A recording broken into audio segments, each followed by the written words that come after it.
Hi, my name's Don, owner of the Nation's Attic, and probably the most popular helmet that we get in for sale is the U.S. Navy Mark V. And we have one of these classics for sale now.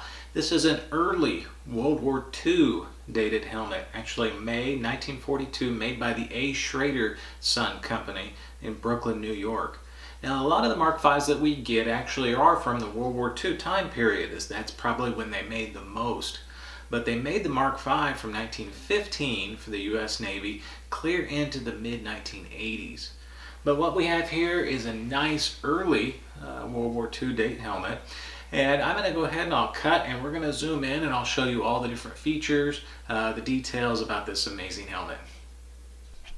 Okay, so we've cut to a little bit closer view of the helmet, and I'm going to go ahead and focus in on some of the details of this helmet.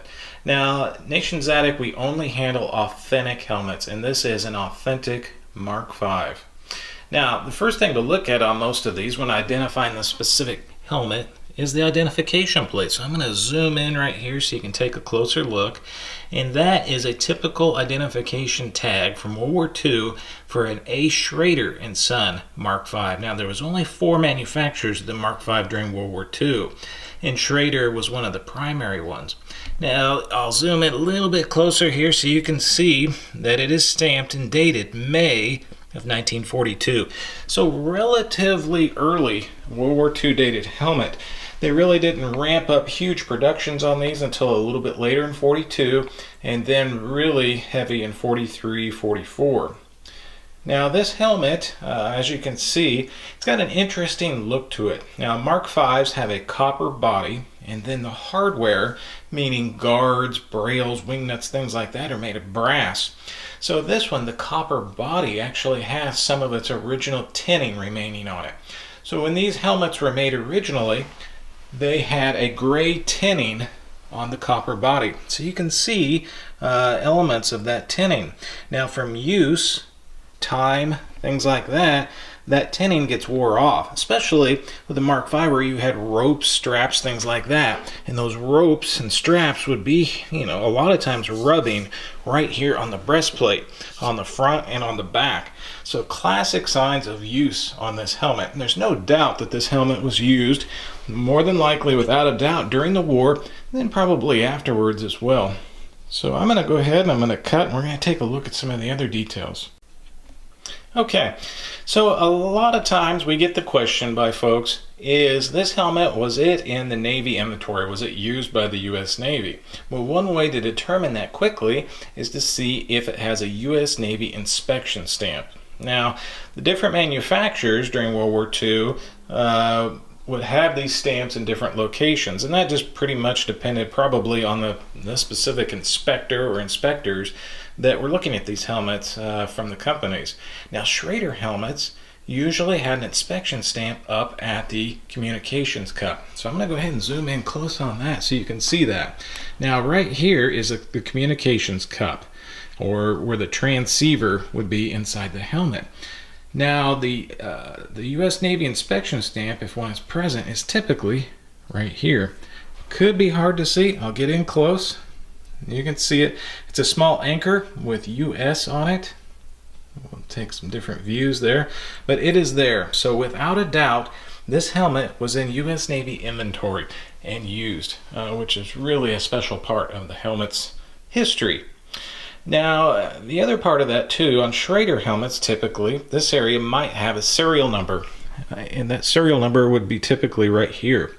We've found that early war date helmets, early World War II dated Schrader helmets, didn't have that number always stamped there, and that's the case here. Now, that number that I'm referring to would be the helmet's serial number, and that would be on the identification plate, and that would be located right there. In this case, it's 205A.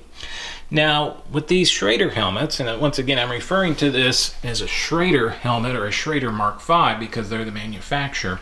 Schrader helmets would actually have their serial numbers matching on the Brailles because these Brailles were made custom for the helmet itself. So I'm going to go ahead and I'm going to take one of these Brailles off and I'm going to show you where the number is, what it looks like underneath. Okay, many people don't, if you're new to collecting, don't know a whole lot about these helmets, the Brailles are these right here, and there's 4 of them, and they're held on with the wing nuts. There's 12 of these wing nuts. So I'm going to go ahead and I'm going to take one off here quickly and just show you how they are removed, what they look like. And the point of this is to show you the serial number underneath one of these Brailles.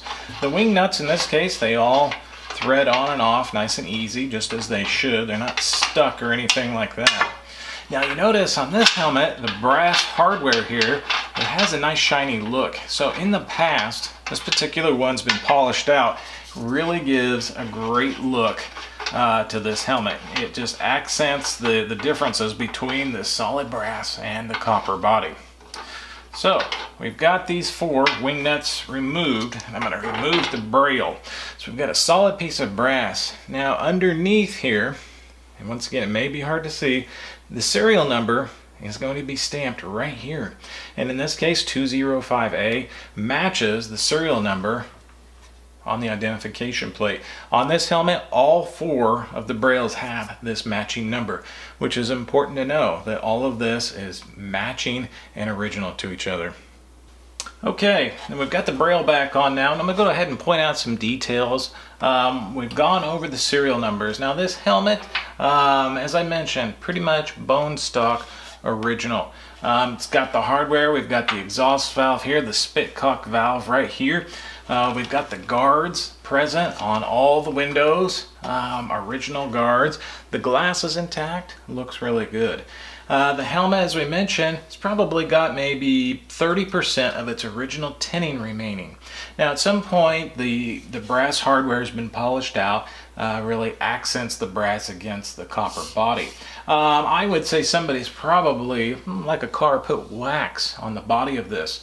That allows it to retain the patina it has. You can touch it without leaving fingerprints on the copper body. So the helmet presents really nice. It's a beautiful piece. Now, like any helmet, especially from World War II, early World War II, they were used, and this helmet without a doubt was used. So from the front, classic look, looks beautiful. We'll swing around to the sides here. As you can see, consistent look. We do have working dents on the top of it, and I'll focus in on those a little bit more later. We do have a little bit more heavier denting right here. This fitting on the back, this is where the air would go into the helmet.